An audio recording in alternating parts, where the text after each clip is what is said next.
Welcome to Friday Friends, RI Elder Info's weekly look at the organizations and individuals providing resources for Rhode Island seniors, caregivers, and professionals.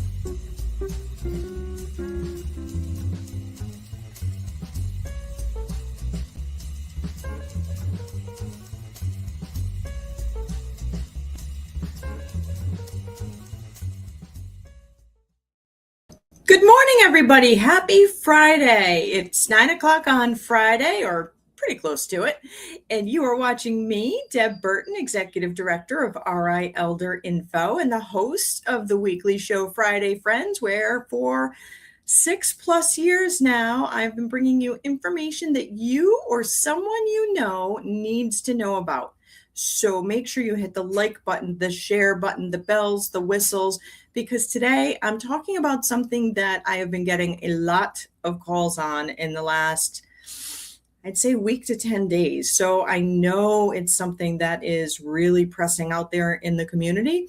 And I want to share some information with you so that you can have some clarity as you're looking after yourself or your loved one, and that you can plan for. So again, make sure you hit the like button, the share button, all those social media cues that say, hey, check this out, because we're going to talk about what happens as far as coverage with Medicare and Medicaid after you get out of the hospital and you go for some rehab. Now, as you all know, we are a 501c3 nonprofit, and we could not do this without the support of our donors, our sponsors, our friends, everyone. So big shout out to 321 Media, United Healthcare, as well as CareForth. They are our premier sponsor for Friday Friends. Here's a message from CareForth. Caregiving, first of all, is the most selfless act. You're just on 24/7. In order to do all that, you need someone to make sure that you, as the caregiver, are taking care of yourself. And nobody cares for your family like you do. You love them. The whole program is amazing to get paid for something that you would do even if you weren't getting paid. You're not just one person, but you have a whole team behind you, and we're all here to help.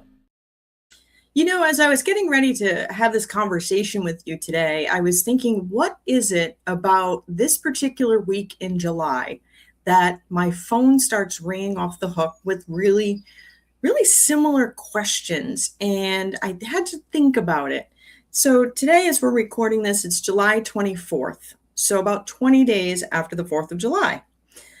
And what happens on the 4th of July? A lot of us get together. We are in environments that maybe we were not familiar with. We ate things that maybe we don't eat on a regular, given week, because, we don't eat hamburgers and hot dogs and potato salad and potato chips and soda every day. Or maybe we do, but that's probably not our best choice.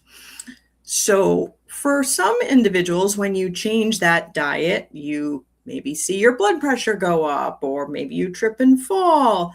You end up going to the hospital right after the 4th of July. So when you're in the hospital, after a medical event in general, if you are admitted, not held for observation, but admitted 3 midnights, so admitted for 3 midnights, your head in a hospital bed, Medicare will cover the cost of that hospital stay. Now, if you're sick enough to have been admitted to the hospital for 3 days, then it's a good bet that there may be something going on that requires you to get some additional rehabilitation. And so the discharge planner will come into the hospital, into your hospital room, and say, here's a stack of a list of rehab facilities. Pick which one you want to go to. And we've talked about how to pick in previous Friday Friends, so I can try to put a link to those in the comments afterwards. But you pick the facility that you'd like to go to for rehab. You go to the rehab and you work really hard and you get better, but maybe you're not as good as you think you could get, or maybe this is as good as it's going to get. So those are some very different things. So Medicare will cover that rehabilitation in that rehab facility or in the rehab unit of a nursing home, as long as you're continuing to make progress, as in you have not refused to do physical therapy 3 days in a row, but you keep making good progress, okay, up to 100 days, and at day 21, there will be a copay. Now, whatever kind of insurance you have is, that determines what your daily copay is. So let me just recap just for clarity, or in case you joined us a little late. You're having a great time on the 4th of July, eating stuff you probably shouldn't. You have a medical event, you end up in the hospital, you're in the hospital for 3 days, maybe longer. You go out to a rehab facility. That rehab facility hospital stay, that's going to be covered under your Medicare as long as you're continuing to make progress. At day 21, there is a copay. Usually, not exact, you want to check with your insurance company, but $200 to $300 per day. Up to day 100. At day 100, Medicare will stop covering. Okay. Doesn't matter whether or not you were or were not making successful progress. Most people are looking at discharge by day 20. So if you notice, I cited the date. It's the 24th. You have a medical event on the 4th of July. You go into the rehab. A lot of folks right now are calling because their loved one or themselves are getting ready to discharge from the rehab facility, and they're not entirely comfortable going home. Maybe it's been a stroke. It's been an accident that, involved a severe injury to a leg, or someone has fallen and, broken their arms, things like that. And the individual doesn't really feel like they're able to return home.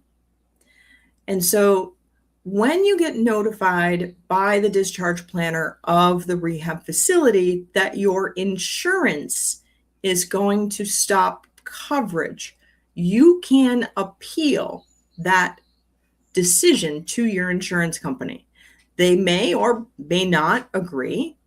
You want to be able to show that you're continuing to make progress, but understand at day 21, regardless, there's going to be a copay, a couple $100, $200, $300, depending, okay? Which is what brings us to the date today. A lot of times folks are really concerned because they're like, I can't walk up the stairs to get into my house. I can't take care of myself. So what do I do now? So insurance has stopped covering. You're in that rehab unit and you're saying, I'm not comfortable going home. I'm not going to be safe going home. Most rehab facilities, they're lovely folks. They will say, we understand. We can see, where you're at as far as your progress, your ability to take care of yourself. So let's have a conversation. You can stay, but what will be your payer source? How will we get paid? Because remember, there is business involved in the healthcare system. And so one of the things to be aware of is that when you're staying in that facility, are you going to pay privately? Now, give or take, it's about $15,500 per month. That's according to Care Scout, which has usually had some pretty accurate figures around that. $550 a day, basically. And a lot of times folks are like, I have some money, I don't have that much money. Okay. So then you may want to consider whether or not, do you have long-term care insurance? That might help offset the coverage. If you need to stay in the facility may be able to help you complete the Medicaid application. Remember, Medicare, we care for our aging and our disabled, and it is for acute medical needs. Medicaid is based on income and assets. And the state has its own determination as to who qualifies. Generally speaking, for a single individual, it is liquid assets of $4,000 or less and income under roughly $2,300 if you live in the community. It's a little different numbers for individuals who are going to be residing in a nursing home. But you can complete that Medicaid application, but you want to understand the facility is not obligated to help you fill out that Medicaid application. It is your responsibility to make sure that all of the necessary documents needed to do that application are included in your application when it gets sent in. So you want to outreach to family members, make sure that you have that health and financial power of attorney in place so that somebody can go and get the information necessary to do that Medicaid application so that you can continue to remain in the facility. Now, say, for example, you have something that maybe you have too much money in the bank. You would be able to obviously pay privately for that facility. But there may be more money in your bank account that maybe you wanted to protect those assets. If that's the case, then you would want to call an elder care attorney, somebody who specializes in that, to have a conversation. Now, here at RI Elder Info, we cannot offer you medical, legal, financial, estate planning advice. We cannot do any of that. If you do need to reach out to an elder law attorney, the Rhode Island Bar Association can give you a referral to find someone who could help you, okay? But understand that if you do need to stay, that's okay. But you want to make sure that you're planning ahead and that you have folks there who can help you complete the necessary documents. Now, if you're able to return home, okay, but you still need help, the discharge planner at the rehab facility should be setting up some home care for you. A nurse to come out and visit, maybe some PT, some OT, maybe a CNA. But it's really important that you understand that's not permanent and ongoing because Medicare does not cover long-term care, does not cover ongoing care. So for yourself or for your loved one, maybe they've had a massive stroke and they're going to come home because they're set, they want to come home. Okay, there are ways to get your house modified, and I've talked about that in other Friday Friends, and you can certainly find that information on our website.